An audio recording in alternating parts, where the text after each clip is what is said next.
Mesa de debates. Oferecimento Unimed, 45 anos. Cuidar de você sempre foi o plano. Premium FM, sintonizada no seu bom gosto.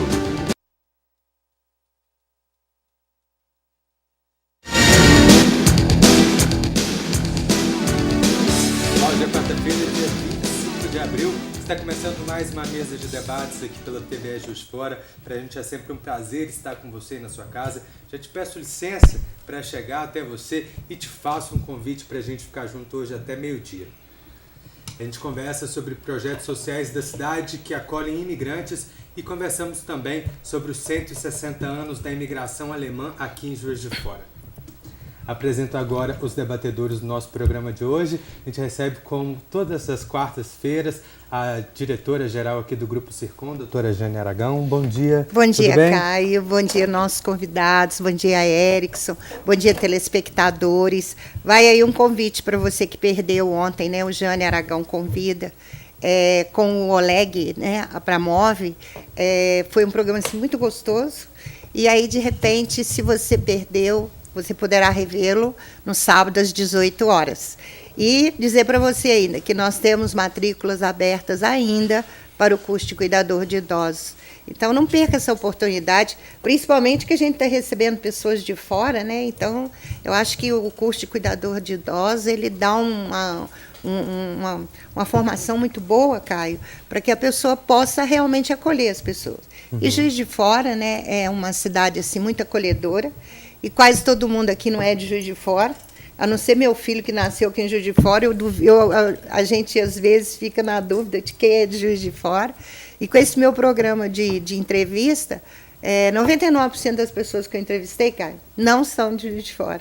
Então, Juiz de Fora é todo mundo. Sintam-se de Juiz de Fora, porque Juiz de Fora realmente é muito acolhedor. Então, é isso aí. Um bom dia para todos e uma boa mesa, com certeza. Obrigado. Obrigada. Bom dia, Erickson. Tudo bem? Bom dia, Caio. Bom dia, doutora Jane, os convidados. Bom dia a você, telespectador. Reforçando aí, né, o curso de cuidador de idosos começa sábado. Você pode se inscrever até na hora. Não perca essa oportunidade. São várias as opções que o mercado de trabalho oferece para quem tem esse curso de capacitação.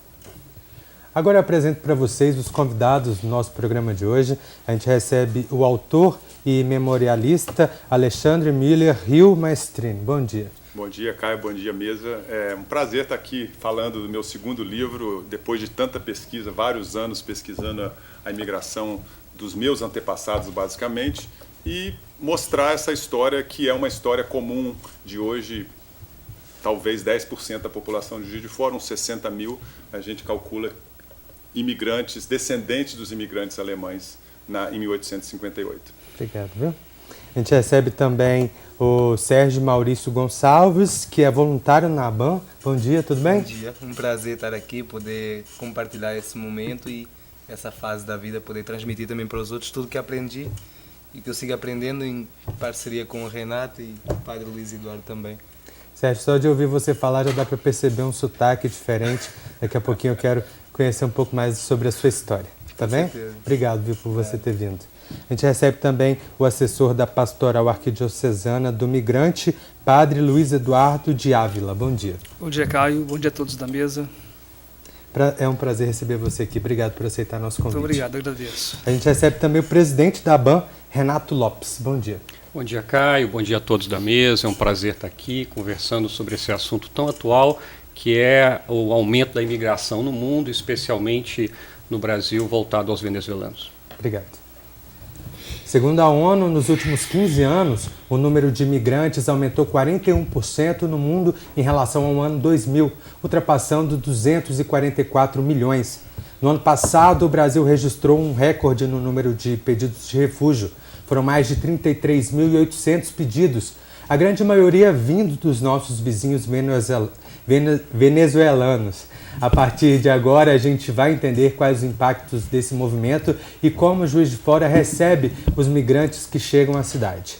Bom, aqui em Juiz de Fora, quando uma pessoa precisa de um auxílio, a ABAN acaba acolhendo as pessoas que chegam à cidade. Eu queria que vocês falassem um pouquinho sobre como é o trabalho de vocês e também sobre a história, né, do grupo. Sim, é importante explicar que o trabalho da ABAN com os venezuelanos começa com um trabalho que eu desenvolvo. Eu atuo em uma rede internacional chamada REPAM, que pega os 9 países que têm o bioma da Amazônia. Então, eu já estava acompanhando a situação da Venezuela e da imigração dos venezuelanos para os países ao redor da Venezuela, especialmente para o Brasil via Roraima. Então, através desse trabalho que eu desenvolvo lá, e ao mesmo tempo estou na ABAN, eu comecei a pensar num projeto que pudesse, em Juiz de Fora, acolher alguns venezuelanos, tendo em vista que o maior desafio que nós temos hoje em Roraima é a interiorização do imigrante. Porque Roraima tem aproximadamente, o estado inteiro de Roraima tem uma população menor do que Juiz de Fora. Tá? A cidade de Boa Vista, 320 mil habitantes. E eles já receberam mais de 40 mil pessoas. Então, dá cerca de 15% da população chegou a Boa Vista. Isso, claro, é impossível de absorver. Então, hoje, o grande desafio da absorção desses imigrantes no Brasil é a interiorização. Então, o projeto da ABAN, ele nasce dessa percepção da realidade e da busca de interiorizar alguns imigrantes para o Brasil, tendo em vista a maior facilidade de dar um suporte para eles. Renato, parabéns, né? Porque Jesus já falava, né? Já pregava isso, né? Quem sou eu para falar né? Mais de Bíblia aqui com o nosso padre aqui ao lado. Mas acolher o seu irmão, né? Eu e o outro somos um, né? Ele é meu irmão, então a gente sente e sofre com o sofrimento do outro, o sofrimento alheio, né? Agora, como que vocês estão fazendo essa seleção para poder convidar esse pessoal para vir para Juiz de Fora? Qual é a técnica? É sorteio? Como é que vocês estão fazendo isso aí? É uma pergunta muito importante. É perfil das pessoas? Como é que vocês estão fazendo aí? É importante lembrar que antes do imigrante chegar em Juiz de Fora, ele já passou por 6 passos em Boa Vista. Nós temos uma equipe em Boa Vista, eu montei uma equipe em Boa Vista, que tem o objetivo de acompanhar o imigrante, identificar o perfil e prepará-lo para o processo de interiorização. Qual é o perfil? Nós trabalhamos hoje com 2 grupos. O grupo número 1, que é o grupo que vem primeiro, qual é o perfil? São pessoas jovens, em idade do trabalho, economicamente ativa, que estão dispostas a trabalhar e que não desejam voltar para a Venezuela num espaço curto de tempo. Então, esse é o perfil primeiro que a gente busca. Por isso, hoje nós passaram pela casa 15 venezuelanos. Dos 15, a nossa média de idade são 24 anos de idade, todos estão empregados. Só para você ter uma ideia, hoje a nossa média de tempo, quando ele chega em Juiz de Fora e que ele consegue um emprego, está dando menos de uma semana. Tá? E aí já digo algo muito importante. É importante lembrar que o imigrante que está vindo da Venezuela, ele não é alguém que está vindo passear no Brasil ou simplesmente buscar um emprego. Porque eu vejo nem tomar emprego de ninguém, né? Essa é a primeira questão que a gente precisa refletir. Eles estão em busca de vida, porque a vida deles corre risco em função da realidade da Venezuela. Então, eles não vêm aqui passear, eles não vêm aqui buscar um emprego melhor. Muitos largam ótimos empregos. Nós recebemos venezuelanos que largaram, assim, eles tinham 5 comércios na Venezuela. Então, eram pessoas que tinham uma realidade de vida muito boa, mas que viveram uma situação de total fome, de indigência em relação à realidade, porque, veja, você largar uma estrutura, vários imóveis, é porque a realidade tem que estar muito difícil mesmo, muito difícil mesmo.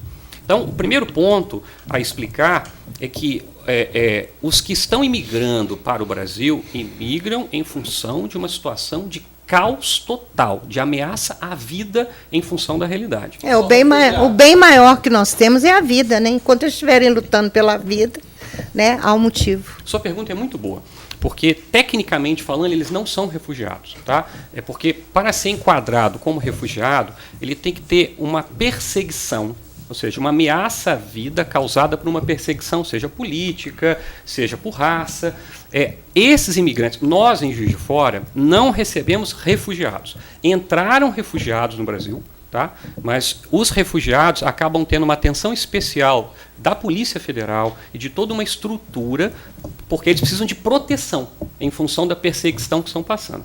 Nós recebemos só imigrantes, porque são pessoas que estão vivendo uma situação de caos humanitário, em função da questão de não conseguir sobrevivência na Venezuela, então eles imigram. Então, tecnicamente falando, nós recebemos imigrantes. Mas diz que, na realidade, a concepção seria refugiado porque alguns segmentos políticos, né, não permitem que esse caos, né, que foi a palavra que você usou, que a Venezuela está passando, seja absorvido pelo Brasil como uma situação para a qual você acaba de relatar, de desespero de algumas pessoas, né, total atitude beligerante de um governo em relação aos opositores. Mas, enfim, existe dentro da concepção de país nosso não aceitar essa situação de calamidade da Venezuela. Por isso, então, é tratado como migrante. Mas, assim, existe uma realidade e existe o que a política permite que a gente... É bem polêmico isso, até a própria orientação dada à Polícia Federal e a toda a equipe em Roraima já mudou várias vezes. Então, eles já foram enquadrados como refugiados, foram enquadrados como imigrantes, ou seja, essa questão é bem polêmica mesmo. Eu acho que para falar de realidade, ninguém melhor do que o Sérgio, né, que estava lá. Sérgio, como que você acompanhou tudo que passou por lá e de que forma a situação que a Venezuela tem estado, né, a situação atual de lá, forçou a você a ter que sair do país e tem forçado tantos venezuelanos a sair? Sim, então, sem dúvida, a Venezuela, nos últimos 6 anos, 7 anos, que foi a época onde os meus irmãos tinham chegado lá no ano 2012, ela começou a piorar muito rapidamente. Então, a inflação subiu muito rápido, a escassez de alimentos, tudo isso causou a nossa saída repentina da Venezuela para o Brasil. Então, os meus irmãos foram para lá no ano 2012, chegando lá, eu só fui no ano 2015, 3 anos depois, porque eles foram para lá com os meus tios trabalhar e nessa altura ainda conseguiam viver com pouco ou suficientes para poder comer e acompanhar, ter uma vida normal. No ano 2015 a minha avó faleceu, a minha mãe começou a querer ir para lá, né? Nunca foi minha ideia, nunca teve nos meus planos, na verdade, ir para a Venezuela, mas eu fui lá no ano 2015, vou para lá com a minha mãe.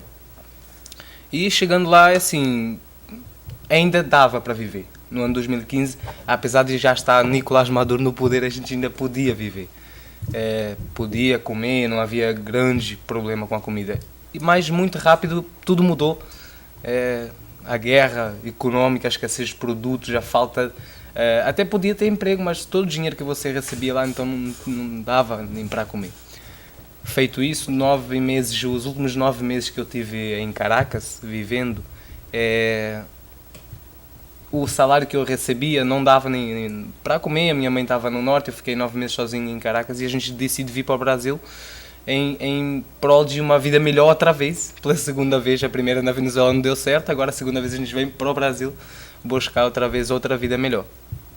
E a gente faz isso de uma forma muito espontânea, assim, sem pensar 2 vezes, mesmo para fugir, vamos embora daqui. Reduzimos a vida dentro de uma mala e vamos embora para o Brasil. Eu e o meu irmão do meio primeiro, Cecílio, a gente cruzou a fronteira, 12 horas de ônibus, chegando lá, tivemos nos trâmites, nos processos lá, que estava muito mais simples do que está agora. Ingressando, eu troquei 600 mil bolívares, que nesse tempo valeram 140 reais. Hoje não deve valer nem 10 reais, 600 mil bolívares. Então... tem muito brasileiro querendo ir para Portugal hoje.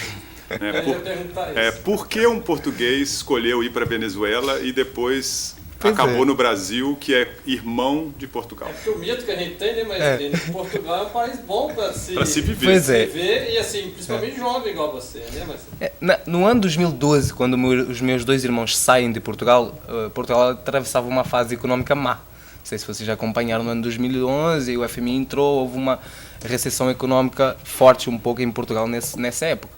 Então eles vão para a Venezuela a convite dos meus tios para trabalho. O meu irmão tinha acabado o ensino médio em desporto, estava desorientado, assim, estava buscando trabalho, não estava encontrando, porque a gente estava na Ilha da Madeira, e a Ilha da Madeira ela funciona muito num processo turístico, 6 meses trabalhando, 6 meses sem emprego, então fica difícil conseguir emprego. Eles vão para a Venezuela buscar emprego e ficam lá um tempo. Eu, no ano de 2015, quando eu vou para a Venezuela, eu não vou por gosto, não. Nunca quis ir para a Venezuela, como eu já disse. Eu vou porque a minha avó faleceu, minha mãe começa numa fase depressiva e ela começa a pensar, tenho os 2 filhos na Venezuela, eu estava lá sozinho, estava bem, eu tinha um carro, eu estava empregado, estava bem da vida. Portugal, no ano de 2015, quando eu fui para a Venezuela, estava com medo, eu não queria ir. Entendeu? Mas eu acabei por ir porque a minha mãe começou a pensar que ia perder os filhos na Venezuela e tal, e queria estar ao pé deles, então a gente parte para lá buscando uma vida melhor. Tem uma questão que eu acho que reforça, para que vocês compreendam bem como a situação da Venezuela evoluiu nos últimos anos. Há 7, 8 anos atrás, o câmbio entre real e bolívar era 1 para 1. Eu estive na Venezuela umas 4 vezes nos últimos meses. Na última vez que eu fui, o câmbio que já foi 1 para 1, hoje está 1 para 60 mil. Tá? Então, hoje R$1 equivale a 60 mil bolívares. O que significa isso na prática? 2 dados. O salário mínimo hoje na Venezuela dá para comprar 5 quilos de arroz. Você consegue comprar 5 quilos de arroz no limite. Uma segunda situação para vocês perceberem como vive a Venezuela hoje. A última vez que eu estive na Venezuela, eu pedi um refresco de maracujá, um copo desse tamanho de refresco de maracujá. O valor que eu paguei no copo de refresco de maracujá dava no mesmo dia para comprar 450 litros de gasolina. Lá. Ou seja, olha a paridade da gasolina com a comida. Então, a gasolina continua ainda muito barata, proporcionalmente, e a comida ficou muito cara. Então, um refresco de maracujá, não estou errando não, um refresco de maracujá equivale a 450 litros de gasolina. Bom, a gente agora vai para o primeiro intervalo do nosso programa de hoje, mas já voltamos com a mesa de debates aqui pela TV Juiz de Fora.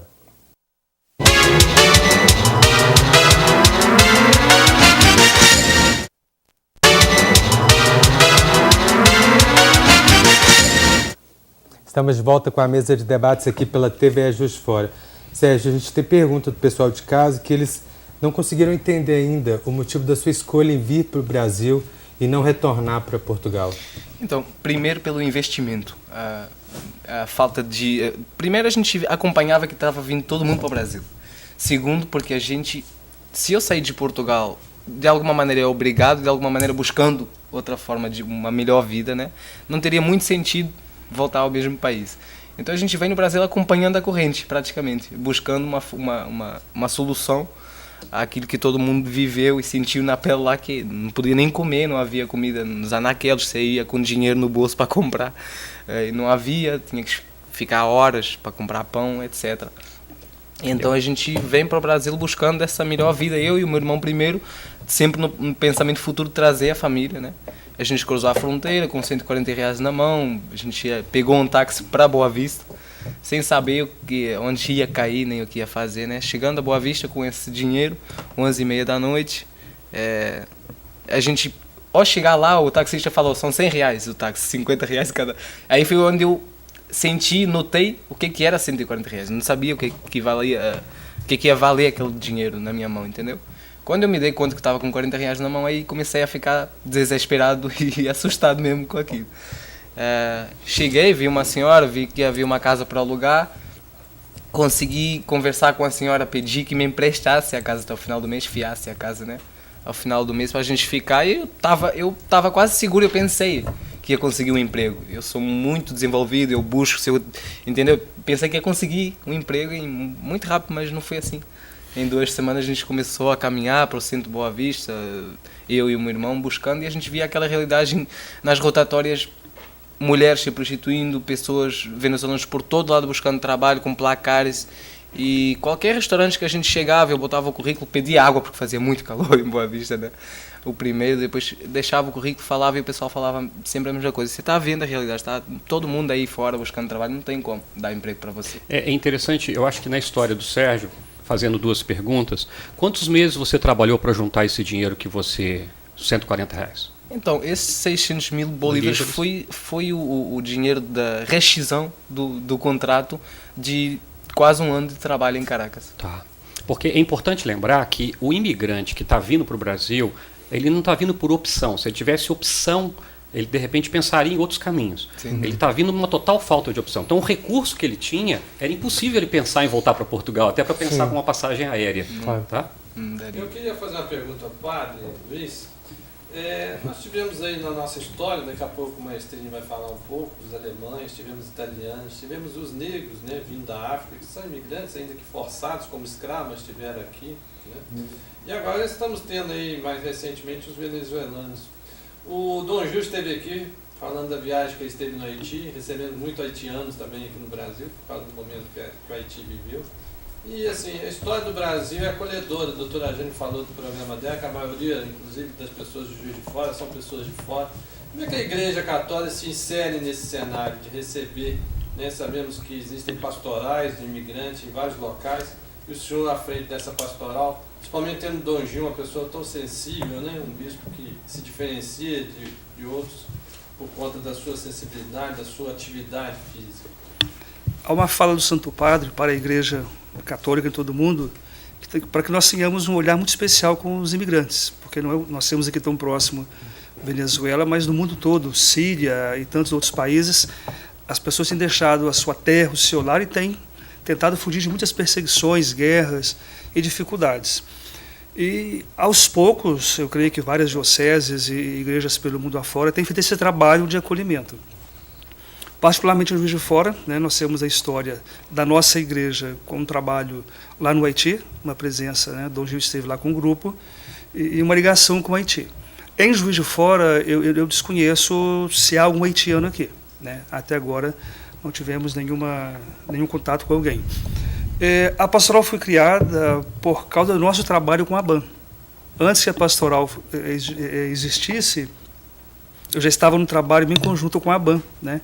Eu acompanho a ABAN quase desde o início, né, Renato? Já há uns 20 anos. Então, vários projetos que a ABAN executa, com a minha pequena colaboração, eu estou junto ali. Eu vou caminhando, vou sabendo. E a pastoral acabou sendo pensada e criada depois de um venezuelano que mora em Santos Dumont, um imigrante com a esposa, e eles, após uma missa, conversaram com Dom Gil. E Dom Gil, nós saímos para almoçar na casa de uma pessoa amiga, e ele relatou para mim, né? Tinha ido ao sábado, estávamos domingo juntos, e ele relatou dessa conversa com esse médico venezuelano. Então eu disse: Dom Gil, o senhor esteve com um casal. Nós acompanhamos 18, naquela época, 18 aqui em Juiz de Fora. Pensado nisso, né, ele disse que realmente precisávamos ter essa pastoral. Né? A pastoral está nascendo ainda, nós ainda desenvolvemos nada. Eu acho que o caminho da pastoral é estar com a ABAN. Né? Nós estamos desde outubro com a ABAN, tentando, através da igreja, dar a colaboração possível. E a gente tem conseguido, em Juiz de Fora, muitos gestos de solidariedade, né, com as pessoas. Eu estou na catedral, sou vigário na catedral, e pela fala, pela apresentação de alguns deles, né, e pelas condições que deixaram a Venezuela, vieram para cá, houve muitos gestos, e tem tido gestos de solidariedade das pessoas de Juiz de Fora. Posso interromper? Sim. As pessoas são solidárias por natureza, e sua fala desperta agora o interesse de muitas pessoas que gostariam de ajudar. Qual o encaminhamento que essas pessoas podem fazer de seus recursos e tudo para poder ajudar esses imigrantes, a pastoral, a ABAN, né?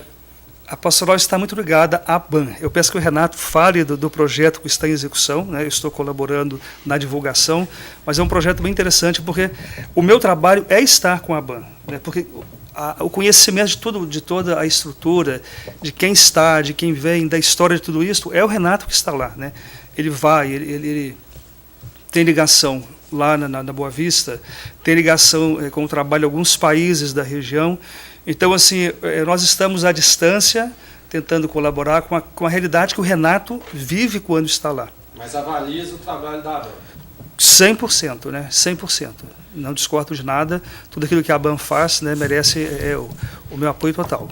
No caso aí, a gente está falando de solidariedade, né? O povo de Juiz de Fora e da Redondeza, eles são muito solidários. A gente sabe disso porque quando a gente traz um caso aqui na mesa de alguma pessoa que tem uma dificuldade ou que está querendo angariar fundos, por exemplo, para não fechar um abrigo de idosos, para não deixar uma luz de um abrigo de idosos ser desligada por falta de pagamento ou por falta de aluguel. Então, tudo isso, quando a gente traz aqui na mesa, mesa, né? É um papel solidário que a gente está fazendo, né? A gente não tem participação nenhuma nisso, mas a gente, só do bem, de fazer o bem, né? Sem olhar a quem, a gente já fica muito feliz de poder ter ajudado. Então é isso aí que a gente procura fazer com os nossos meios de comunicação, a gente como presidente, né, meu filho, e a gente tem todos nós temos esse objetivo e essa ideia, né? A missão nossa é de fazer o bem sem olhar a quem. E a gente está disposto a ajudar isso aí, né, Caio? Nossos colaboradores, nossos funcionários, e a gente fica realmente assim sensibilizada de poder estar ajudando. Porque é muito bom você ajudar, é melhor do que você ter que ser ajudado. Né? A BAN tem uma estrutura, isso aí. A BAN tem uma estrutura física, uma rede de voluntários, né? Um projeto desenvolvido que acho bom, Renato, explanar para nós aqui.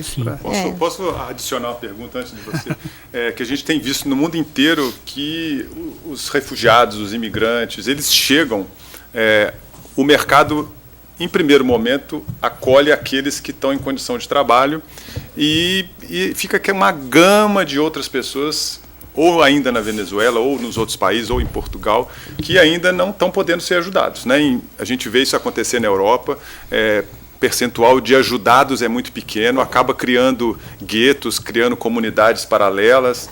Qual que é o percentual de pessoas que estão sendo ajudados e percentual realmente de pessoas que necessitariam estar sendo ajudadas no momento? Não vou falar a Venezuela inteira, né? Mas o que tem de pessoas aí ainda no limbo de serem ajudadas? Bom, primeiro eu gostaria de começar colocando o porquê do envolvimento grande da Igreja Católica no tema. Na verdade, das igrejas cristãs. Se nós formos olhar na história, Jesus viveu uma experiência de ser refugiado, porque ele teve que fugir para o Egito quando Herodes persegue ele. Então está na base do cristianismo a percepção e a sensibilidade com esse tema. Acho que esse é um primeiro ponto, então eu parabenizo aí a Dom Gil, com a criação da pastoral. Eu atuo na CNBB, eu atuo numa rede que está ligado ao Vaticano, que é a Repam, então eu vejo a preocupação da Igreja Católica com o tema. Bom, segundo, a sua pergunta é muito importante, porque nós tivemos essa preocupação. A gente percebe nas minhas visitas a Boa Vista e a Pacaraima. Pacaraima é a primeira cidade que na rota da imigração para o Brasil eles passam. O que a gente percebe? A gente percebe que um grupo que está na idade economicamente ativa, que tem o melhor currículo.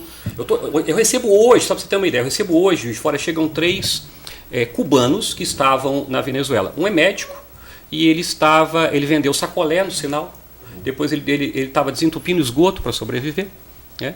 Então, assim, a situação é caótica. É importante deixar isso claro. Agora, esses que têm um currículo bom, a gente consegue rapidamente emprego para eles, principalmente no interior, não mais em Boa Vista. Mas nós tivemos essa preocupação com o que a gente chama de o grupo 2, que seria o grupo das pessoas que ou não estão em idade economicamente ativa, ou tem algumas limitações. Nós temos um exemplo, tem uma casa que eu acompanho em Boa Vista só de surdo-mudos. Então são imigrantes venezuelanos que são surdo-mudos. Então são portadores de necessidades especiais e que aí dificulta muito mais esse processo de conseguir um emprego. O que o nosso projeto tem pensado? A gente trabalha com o grupo, um exemplo, o caso do Sérgio, ele é muito interessante. Ele veio ele primeiro com o irmão. Então eles são considerados o grupo 1, porque são jovens, currículo possível de conseguir um emprego, estavam desejosos do emprego. Assim que eles conseguiram um emprego, eles trouxeram outros membros da família que estavam nesse grupo 2, ou seja, que eram pessoas com mais dificuldade de conseguir emprego devido ao perfil do mercado. Então, hoje em Juiz de Fora, nós recebemos 15 pessoas desse grupo 1 e 9 do grupo 2, que seriam pessoas que, desse grupo 1, conseguiram emprego, conseguiram estabilidade, então conseguem sustentar o outro membro que não possivelmente vai demorar mais para conseguir um emprego. É isso que eu falei, porque se ele trabalha, né, isso que eu estou pensando aqui, se ele trabalha e ele tem condição de receber um salário, inclusive pagando, né, o INSS ou, né, o Fundo de Garantia, recolhendo direitinho, ele está também colaborando com aquele idoso, não da família dele, mas o idoso que tem, né, que é aposentado do próprio Brasil, né, e de outros lugares. Mas a gente vê isso aí com a pessoa de sustentar o outro também, porque nem toda casa tem 5, 6 pessoas, nem todo mundo está trabalhando, né? 2 ou 3 trabalham, os 3 ou 4 fazem um trabalho esporádico ou alguma coisa assim, né? Então, se tem condição de trazer, por que não? Ele vai largar a mãe dele lá para morrer de fome, se ele tem condição de sustentá-la, né? Isso é bonito. Eu estou aqui de frente da minha diretora-geral, vou pedir a autorização dela, mas não sei se ela autoriza. Nós divulgamos aqui no início um curso de cuidador de idosos. Nós vamos começar agora no sábado. Então, assim, eu acho que é de bom tamanho a gente dá um exemplo. Então, com a devida anuência da minha diretora-geral, mas que sempre nos acompanha nas nossas decisões, a gente vai destinar para a ABAN, né? Quantas vagas, doutora Jane, a senhora que pode... A gente conversa com ele. A gente conversa com ele. Porque uma das necessidades, né, que a pessoa tenha também um certificado, um diploma brasileiro. Né? Porque muitas vezes o senhor falou aqui, né, do médico que vem, mas até que esse médico consiga comprovar, né, a sua escolaridade, né, e o custo não é barato, é mais de 20 mil reais, já ouvi falar desse número aí para transcrever um diploma para o Brasil, então ele tem que ter essas práticas. Então nós que trabalhamos com educação, tá, Renato, conforme a doutora já falou, a gente vai estar conversando e destinando as vagas do curso de cuidador de idosos para a ABAN, para que a ABAN ache os candidatos dentro do perfil ideal. Erickson. Assim, com isso, eu acho que outras empresas, aproveite, ligue agora, o programa está no ar agora, vai ser reprisado às 18 horas. Enfim, o Renato está aqui, vai agradecer a sua empresa, vai citar o nome da sua empresa, porque nós estaremos, né, dando exemplo para que outras empresas façam esse trabalho. Renato, a Casa Benjamin, você não disse da casa, você não falou da... Eu acho que está no horário do intervalo, né? Aí eu falo logo depois. Ok. A gente vai para mais um rápido intervalo e já voltamos com a mesa de debates aqui pela TV Juiz de Fora.